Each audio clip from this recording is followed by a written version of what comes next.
Glória a Deus. A paz do Senhor, irmãos. Que bom é podermos estar na casa do Senhor. Você pode sentar-se.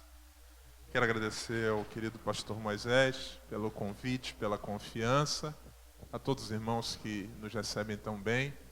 Estivemos aqui ano passado e por bondade do Senhor estamos aqui novamente. Eu quero convidar você para nós lermos um texto da palavra de Deus. É o Salmo de número 123. Salmos 123. É o texto que o Senhor trouxe ao nosso coração para a noite de hoje. E eu quero com alegria, com temor e tremor, pensar a respeito dessa passagem. Salmos 123. É um salmo bem curto, são apenas 4 versos, mas muito lindo, muito forte, muito impactante. A palavra do Senhor diz assim: para ti, que habita nos céus, levanta os meus olhos.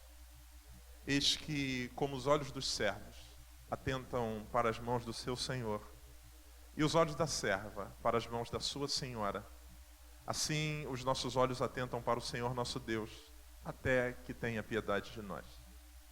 Tem piedade de nós, ó Senhor, tem piedade de nós, pois estamos assaz, grandemente fartos de desprezo. A nossa alma está sobremodo farta da zombaria daqueles que estão à sua própria vontade e do desprezo dos soberbos.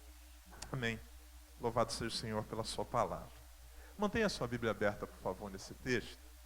A gente vai precisar voltar a ele e rever com mais detalhes esses versículos. O Salmo de número 123 faz parte desse livro tão lindo da Bíblia que é o livro dos Salmos. O livro dos Salmos ele é uma coleção de cânticos, de louvor e exaltação a Deus, por sua bondade, por sua misericórdia, por sua fidelidade.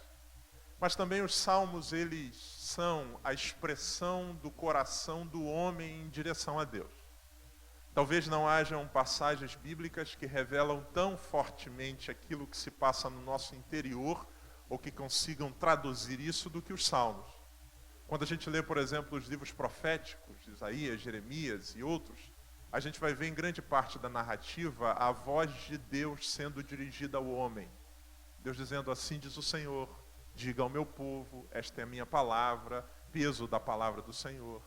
Nos Salmos a gente tem um movimento contrário, a gente tem o homem falando com Deus. E ao falar com Deus, o homem fala das realidades que se passam com ele. Porque nenhum de nós vive apenas de venturas e alegrias. Existem momentos de luta, existem momentos de embate, existem momentos de dúvida. E o livro dos Salmos ele está na Bíblia para dizer para nós que o Deus a quem nós servimos, ele não está alheio a isso. Nem tampouco ele se revolta quando a gente expressa isso. Muito pelo contrário. Ele diz que bem-aventurados são aqueles que choram. E ele promete que para todo choro há consolação. Ele é aquele que no Salmo diz que o choro ele pode durar uma noite. Ou seja, não é pecado chorar. O pecado é a gente fechar as cortinas e não perceber que amanheceu, porque a alegria vem pela manhã. Entender esses tempos, entender esses momentos e colocar diante de Deus essas emoções são algo que os Salmos trabalham para nós de maneira muito forte. O livro inteiro é uma coleção de salmos que estão divididos em 5 grandes livros. O livro dos Salmos se fraciona em 5 livros, em 5 porções. E o salmo que a gente leu, que é o Salmo de número 123, ele faz parte de um grupo de salmos que tem uma temática específica. Esses salmos começam no Salmo de número 120 e vão até o Salmo de número 134. Se depois você for folhear a sua Bíblia, você vai ver que do Salmo 120 até o Salmo 134 são 15 salmos. Acima deles está escrito cânticos dos degraus, cânticos de romagem ou cânticos de peregrinação. São 15 salmos que são classificados dessa maneira. Cânticos de romagem, dos degraus ou de peregrinação. Do que tratam esses salmos? Eles são salmos que foram compostos e eram entoados num determinado momento muito específico da vida e da caminhada do povo de Israel. Pelo menos 3 vezes por ano, os judeus eles iam até a cidade de Jerusalém para celebrar as suas festas, que eram festas de convocação nacional. Pelo menos 3 vezes. Na festa dos tabernáculos, onde eles celebravam o cuidado de Deus e a sua proteção em meio ao deserto. Na festa da Páscoa, onde eles agradeciam ao Senhor por tê-los libertado da servidão egípcia. E na festa do Pentecostes, onde eles celebravam ao Senhor pelas colheitas. Então os judeus, pelo menos 3 vezes por ano, eles iam para a cidade de Jerusalém. Jerusalém está situada a 750 metros acima do nível do mar. Uma parte dos judeus que moravam ali às beiras ou na região ribeirinha, quando chegava a época da Páscoa, eles subiam. A gente vai ver isso no texto que eu ministrei para vocês aqui ano passado, João capítulo 5, quando a Bíblia diz que Jesus subiu a Jerusalém. Ou seja, a cidade de Jerusalém está num plano mais elevado, o povo que mora ali naquela região embaixo, no nível do mar, eles pegam e vão subindo. Só que o que eles fazem? Sobe aquela galera numa multidão, um monte de crente junto, faz barulho, canta, brinca, come pra caramba, enfim, eles vão subindo juntos. E nessa caminhada, o que eles vão fazendo? Eles vão cantando. E quais são os salmos que eles cantam, ou as músicas que eles cantam enquanto sobe? Os cânticos de peregrinação, ou cânticos dos degraus. Por que eles são chamados de cântico dos degraus? Porque esse trajeto, ele não é feito num fôlego só. Você tem mulheres, você tem crianças, você tem animais que são levados para serem sacrificados. Então, os judeus vão subindo, caminhando um pouco, param um pouco, caminham mais um pouco, param um pouco, caminham mais um pouco, param um pouco. Quem está de longe olhando, parece que no monte vão se formando degraus. Eles caminham um pouco e param, caminham outro pouco e param, caminham outro pouco e param. É como se aquilo fosse formando ou se fosse uma escada que eles vão subindo. É por isso que esses salmos são chamados de salmos ou cânticos dos degraus ou de peregrinação. Eles cantavam enquanto estavam indo para o templo. São 15, é o dízimo dos salmos. São 150 salmos, 15 tratam desse tema ou foram compostos nessa época. Por que eu estou dizendo isso? Para você entender o momento em que esse salmo é cantado. É um salmo de peregrinação. Os judeus estão indo em direção ao templo, indo em direção ao lugar da adoração, indo em direção ao lugar do sacrifício, e nessa caminhada eles vão cantando. E o que eles cantam? Dentre todos os salmos, o Salmo 123. Só que eu não sei você, mas o Salmo 23, para mim, ele não parece um salmo tão alegre. O salmista diz, os meus olhos estão postos em ti, mas ele também diz, a nossa alma está farta do desprezo. Enquanto se caminha em direção ao templo, eles vão dizendo para Deus, a nossa alma está pesada. E aqui está a primeira coisa que eu quero dizer a você. Na caminhada da vida, a gente precisa entender que nós enfrentaremos momentos de pesar. E nós, às vezes, achamos que os sentimentos que experimentaremos estão diretamente ligados ao destino para onde estamos indo. Ou seja, a gente espera que a alma pese se a gente estiver indo na direção errada. Não, pastor, eu sei que eu estou fazendo besteira, eu sei que eu estou indo na direção errada, então é normal que pese. Agora a nossa cabeça entra em parafuso quando a gente vê a alma pesar e a gente sabe que está indo na direção certa. Os caras que estão dizendo que estão com a alma pesada, eles não estão indo para um baile funk. Eles não estão indo fazer um assalto. Eles sabem que estão indo para o lugar onde vão adorar a Deus. E ainda assim, esses sentimentos pesam no coração. Ouça com muita atenção, porque algumas vezes o diabo, ele é oportunista por excelência. E o que ele faz? Ele, nos momentos em que a gente sente o coração pesar, ele vem questionar a nós. Ele vem dizer, mas você não acha que tem nada errado? Você está procurando fazer tudo certo e parece que a tua vida não anda. Você, desde que começou a andar nesse caminho que todo mundo diz que é certo, parece que no seu coração as coisas ficam cada vez mais esquisitas. E a gente tenta equacionar essa relação e algumas vezes a gente entra em parafuso. Porque como pode eu estar indo para o lugar certo e a tribulação me visitar? Como pode eu estar indo para o lugar certo e o que eu esperava era cantar um cântico feliz? E quando a única coisa que eu tenho para cantar é um cântico que diz que a minha alma está pesada. Ouça com muita atenção. O que se sente no caminho não é indicativo do destino. Quando a gente vê, por exemplo, na Bíblia algumas histórias, isso nos choca. Porque a gente vai ver um camarada chamado José, por exemplo, que Deus estabeleceu para ele um caminho. E esse rapaz foi seguindo nesse caminho de Deus. O caminho do sonho, o caminho da integridade, o caminho da firmeza de caráter, ele está indo na direção certa. E quando a gente olha para a história de José, a gente vê um cara azarado. Porque ele foi contar o sonho e logo em seguida ele é odiado. E logo depois ele é lançado numa cisterna. E logo depois ele é vendido. E logo depois ele é comprado. E logo depois ele é sabotado. E logo depois ele é preso. E logo depois ele é esquecido. E alguém que olhasse dizia, esse cara não está indo na direção certa. Está tudo errado. Só que a Bíblia diz que o Senhor era com José. Ao mesmo tempo, a gente lê na Bíblia a história de um camarada chamado Jonas.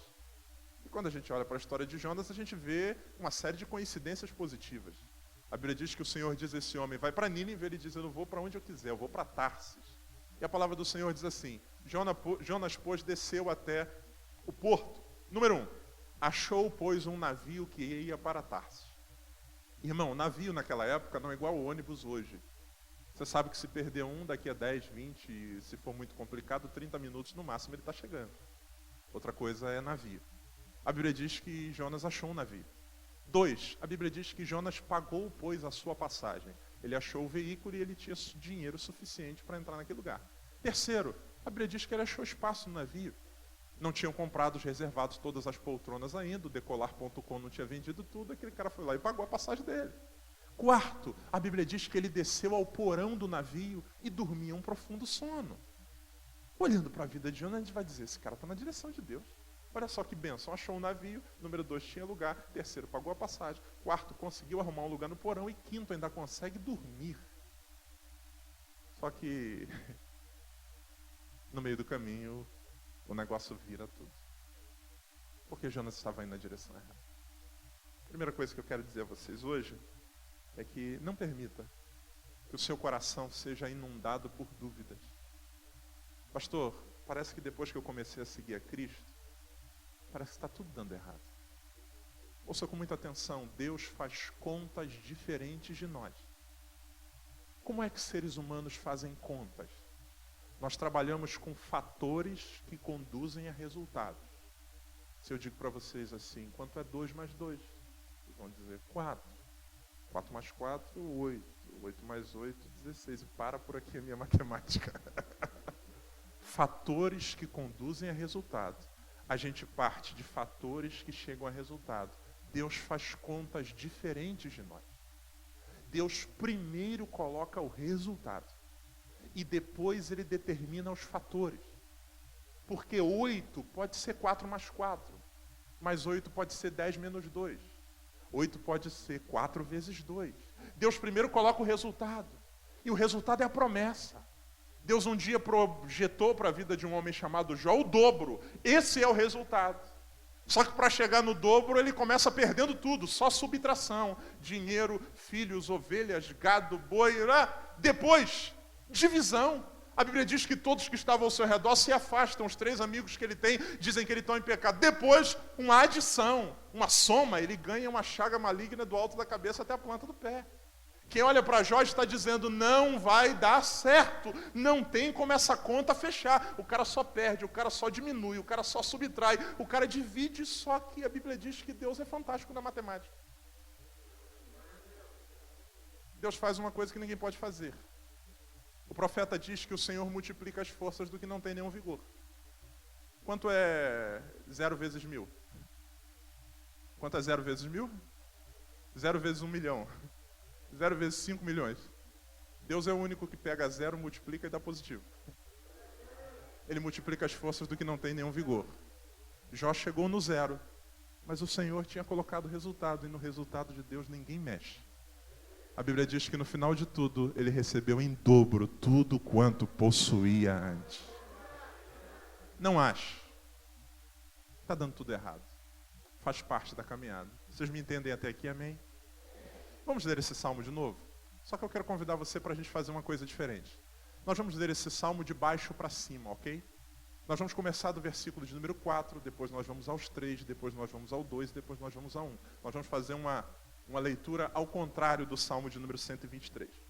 Verso 4 do Salmo de número 123 diz assim: a nossa alma está sobremodo farta da zombaria daqueles que estão à sua vontade e do desprezo dos soberbos.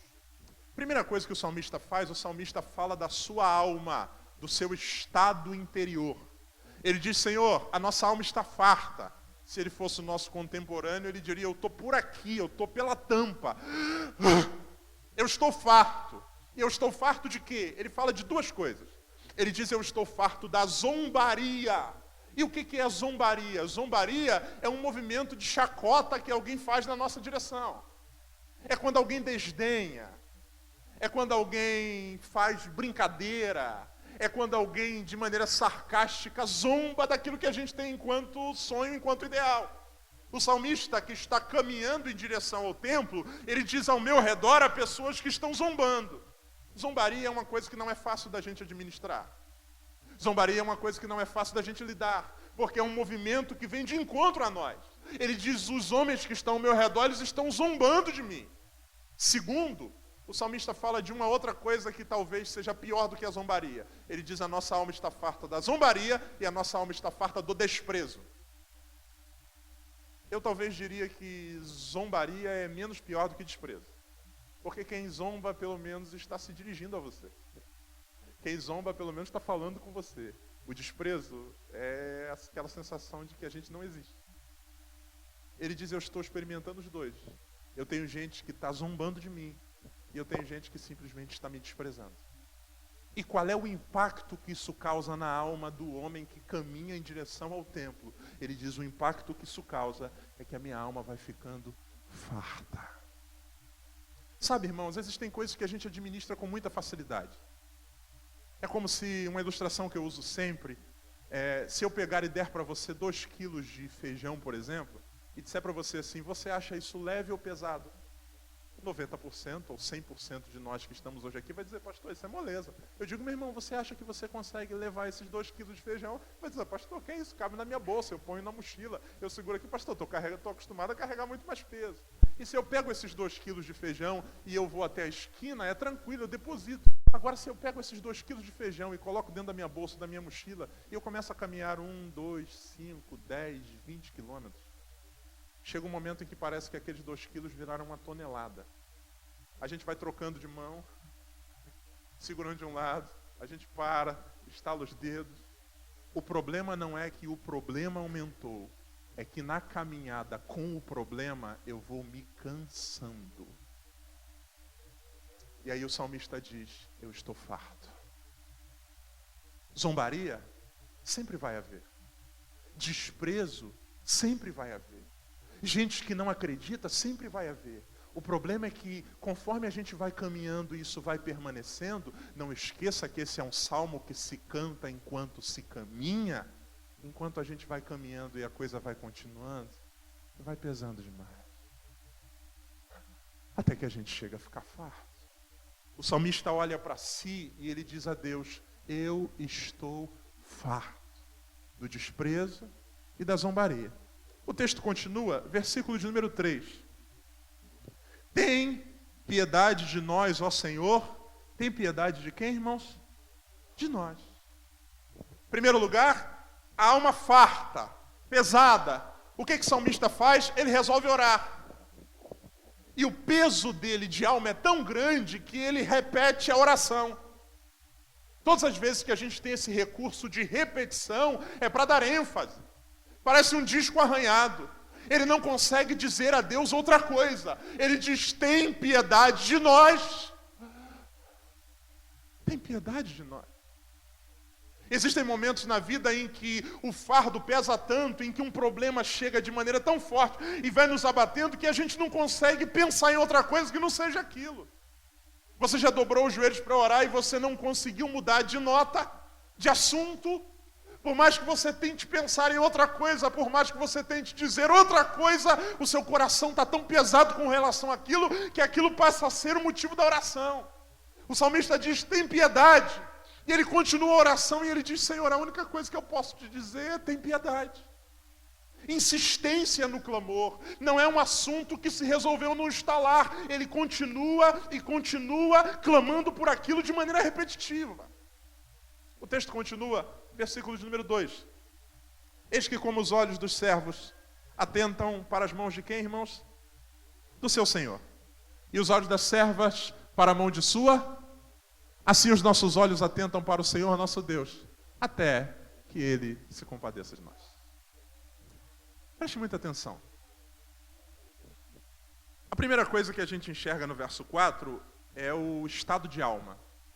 E a alma está pesada, porque a caminhada vai indo, e o desprezo e a zombaria continuam, e isso vai pesando, pesando, pesando, pesando.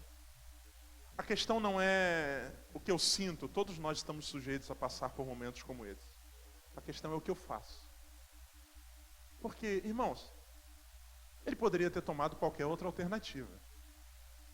Se tem alguém me perturbando, zombando, desprezando, a gente normalmente tem algumas reações. A primeira delas é dizer, quer saber, vou parar de caminhar.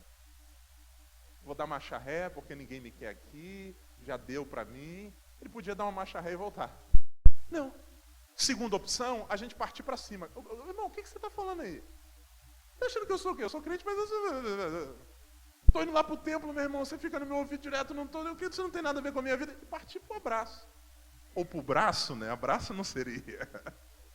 A Bíblia diz que esse homem, ele vai se cansando, a alma vai ficando farta, e ele lembra-se que há alguém com quem ele pode falar.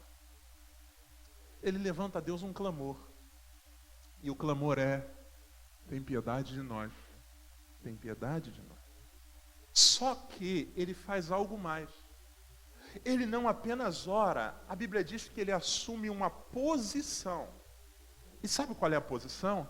O texto diz, a ti que habita nos céus, eleva os olhos.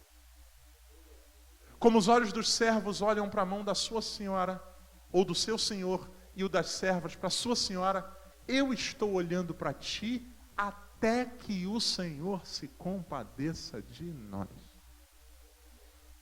Preste muita atenção. Vamos ler o verso primeiro? O verso 1 diz assim, se você puder, repita comigo. Para ti, que habitas nos céus, elevo os meus olhos. Por que eu pedi para você ler esse salmo ao contrário? Porque quando você lê ao contrário, você faz o movimento que você precisa fazer. Que é ler a vida de baixo para cima. No verso 4, o salmista está olhando para dentro de si. Ele diz assim, a minha alma está farta. Eu estou olhando para o que eu estou sentindo, eu estou olhando para onde está doendo. Depois ele levanta um pouco mais os olhos. E quando ele levanta os olhos, ele vê a causa da alma. Ele diz, a minha alma está farta por causa deles. Soberbos, arrogantes e que estão à sua vontade. Só que a bênção é que ele não fica olhando para si, nem olha para os inimigos. Ele diz assim, aqui está doendo, vocês causaram, mas eu não vou ficar olhando nem para cá, nem para vocês. A ti que habita nos céus, eu elevo os olhos. Os meus olhos não estão no problema, os meus olhos não estão na causa do problema, os meus olhos estão em quem pode resolver o problema. Nós precisamos aprender a ler a vida de baixo para cima. O problema é quando nós lemos a vida de cima para baixo. A gente diz assim, Deus é bom, Deus é maravilhoso, Deus é fiel, Ele tem feito tanta coisa boa na minha vida, mas olha quanta gente está me perseguindo. Ai meu Deus, o que esse povo está causando em mim? Você lembra do Salmo 73? O salmista Asaf começa o salmo dizendo assim, verdadeiramente Deus é bom para com Israel, para com os limpos de coração. Quanto a mim, os meus pés quase se desviaram, pouco faltou para que resvalasse os meus passos, porque eu tinha inveja dos soberbos. Ele olha para Deus, ele vai lendo de cima para baixo, e ele termina no problema. No Salmo 123, eu quero convidar você a nós fazermos o movimento do olhar ao contrário. Como um homem chamado Jó. que ao olhar para si, ele vê chagas. Ao olhar para as pessoas que o cercam, ele vê gente dizendo, não tem jeito. A esposa dizendo, amaldiçoa o teu Deus e morre. Olhando para o horizonte, ele não vê expectativa. Mas ele olha para cima e ele diz assim, eu sei que lá em cima tem alguém que vive. O meu Redentor vive. E por fim se levantará sobre a terra.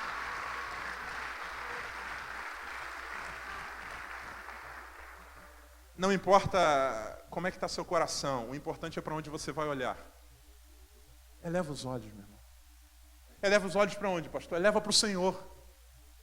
Eleva para o Senhor, mas eleva do jeito certo.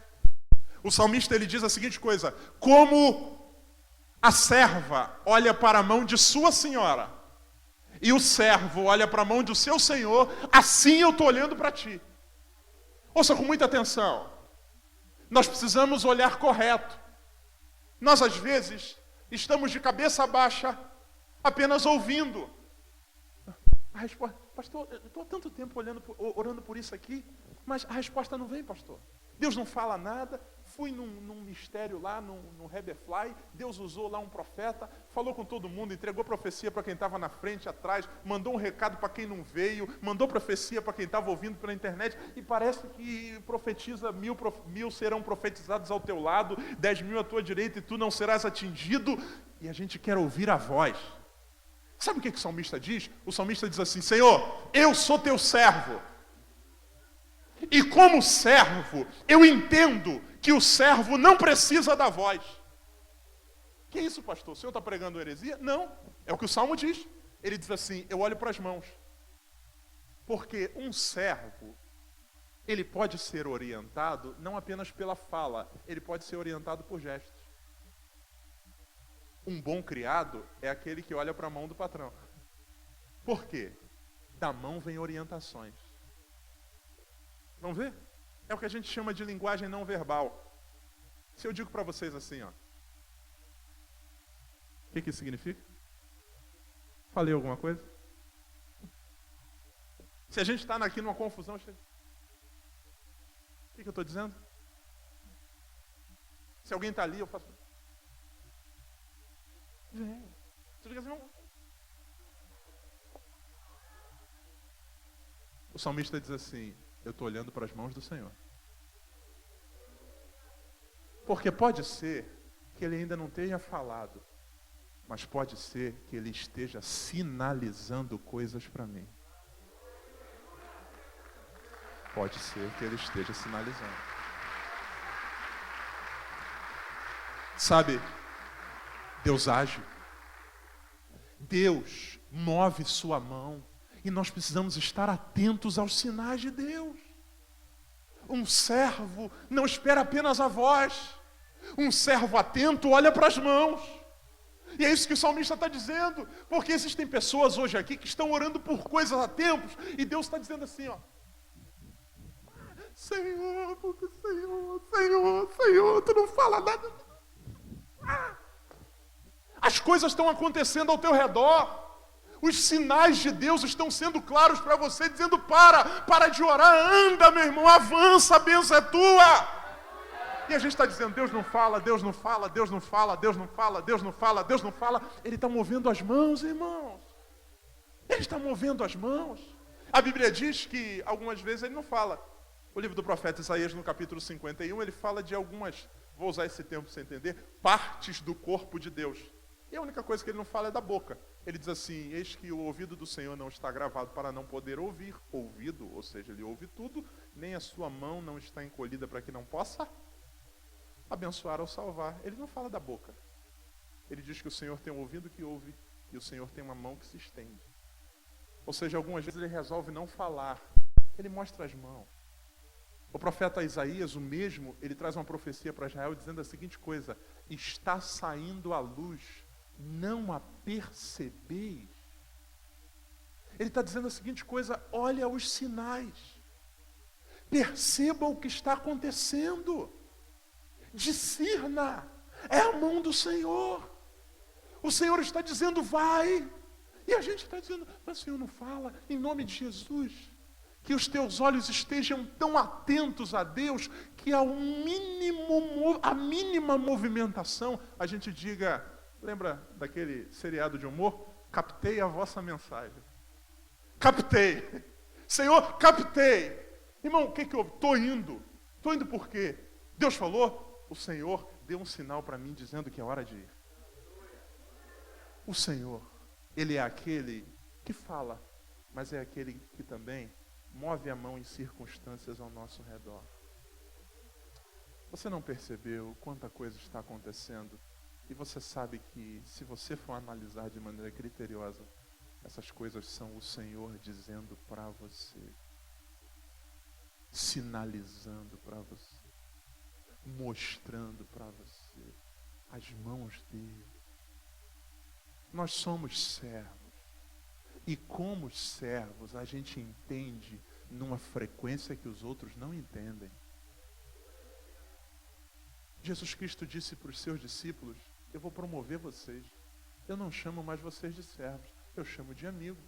Porque o servo não sabe o que faz o seu Senhor. Eu e minha esposa, irmão, a gente se comunica em linguagem não verbal. Tem coisas que eu faço, que ela dá uma olhada para mim, irmão, meu mundo caiu. Às vezes, conversando com alguém, eu falo demais, fala alguma coisa, ela olha, eu digo, Jeová, me cobre com teu sangue. É uma excelente hora para o Senhor voltar. A convivência faz com que a gente entenda sinais. Qual é o esposo? Que a esposa nunca deu um beliscão assim quando ouviu alguma coisa. Não, irmão, nada não. Mistério de Jeová aqui. Já entendi. Meu pai, muito bagunceiro na igreja, minha mãe só olhava. Eu acalmava na hora. O que foi, Jota? Não. Um negócio diferente que aconteceu. Eu discernia os sinais. O salmista diz, Senhor, eu estou olhando para ti.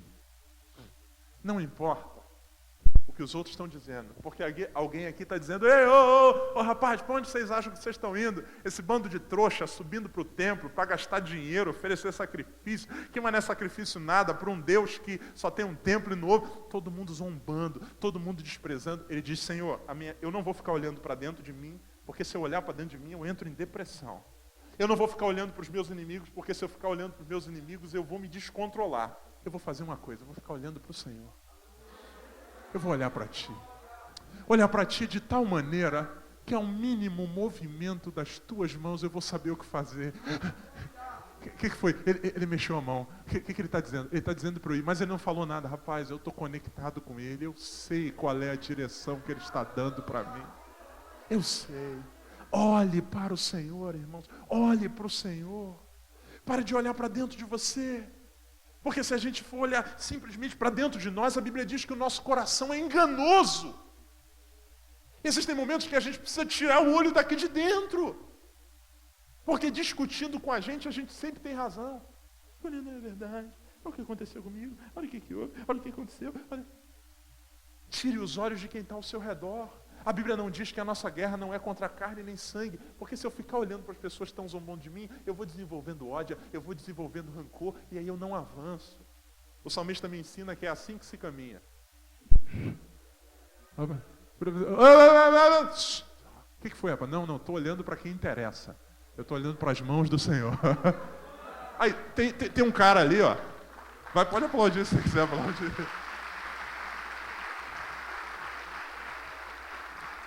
Aí, tem um cara ali zombando de ti. Meu irmão, deixa zombar. Eu estou olhando para o Senhor. Você lembra de um homem chamado Estevão? Aquele homem olhou para o lugar certo.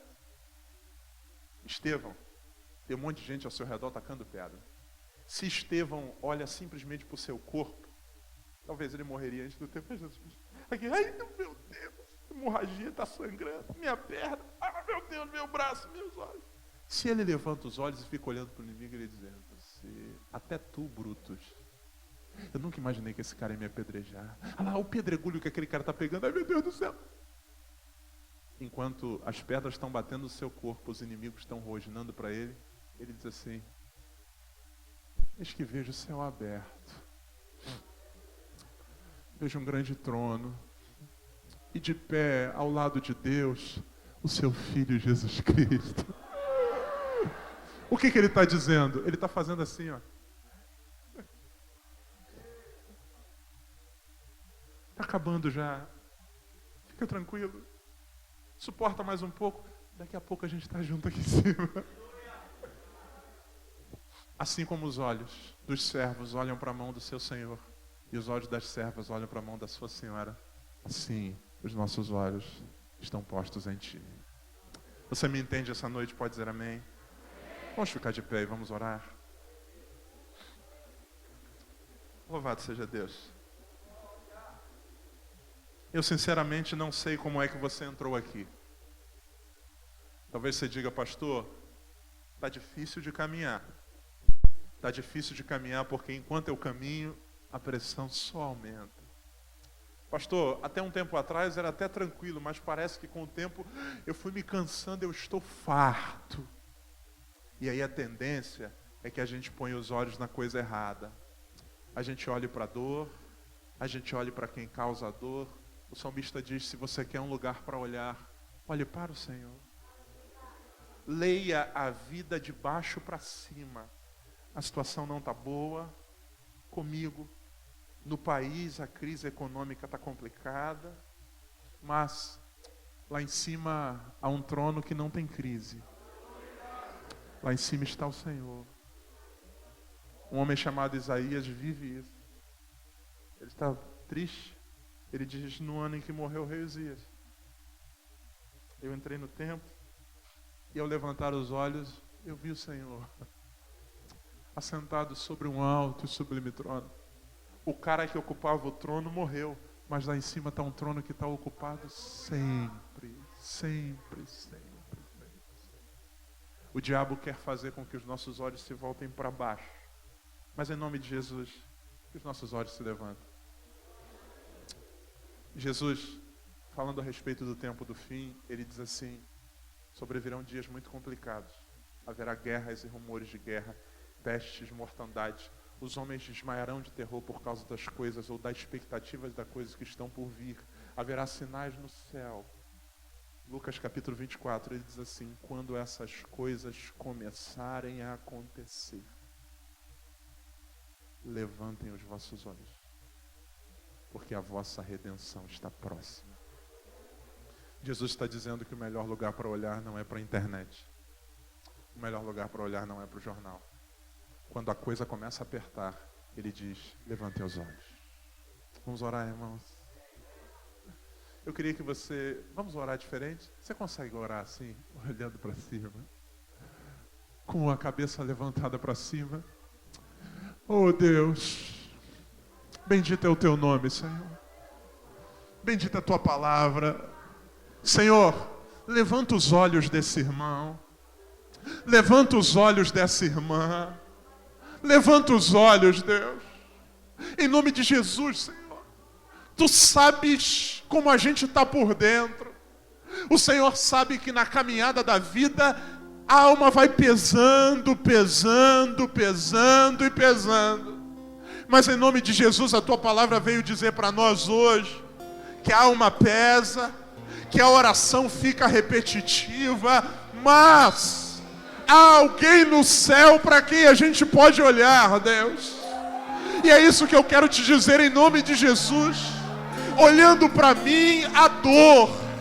Olhando num plano normal, eu só vejo inimigos. Mas olhando para o Senhor, eu vejo as tuas mãos.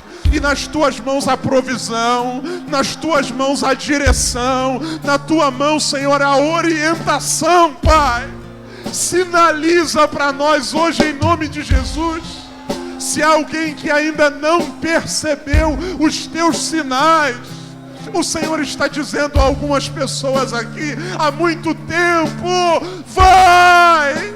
E a gente está parado, a gente está sentado, esperando um anjo, esperando uma palavra profética, mas a tua mão já nos orientou, Deus. Há pessoas que o Senhor está dizendo, para, calma. A gente está desesperado, Deus, rodando de um lado para o outro, olhando para um e para outro, quando se a gente levantasse os olhos, a gente veria o Senhor dizendo, calma, sossegai. não se turbe o vosso coração. Ainda que os montes se abalem, que pela sua braveza os mares rujam, há um rio cujas correntes alegram a cidade de Deus. O Senhor diz: calma, faz-nos entender os teus sinais, faz-nos, Deus, olhar e contemplar tuas mãos. Em nome de Jesus, eu quero dizer hoje ao Senhor: a ti que habita nos céus, elevo os olhos. Como os olhos dos servos olham para a mão do seu Senhor, como os olhos das servas olham para a mão da sua senhora, não por um dia, não por 2 horas, não até que acabe esse culto, não por essa semana, os nossos olhos estarão postos em ti, como diz a tua palavra, até que o Senhor se compadeça de nós. Enquanto a resposta não vem, o Senhor há de nos encontrar olhando para ti. Eleva os meus olhos para o monte. De onde vem o socorro? No monte não tem socorro. O nosso socorro está mais em cima. O nosso socorro está no Senhor que fez os céus e a terra. Muito obrigado, Jesus. Eleva os nossos olhos, hoje e sempre.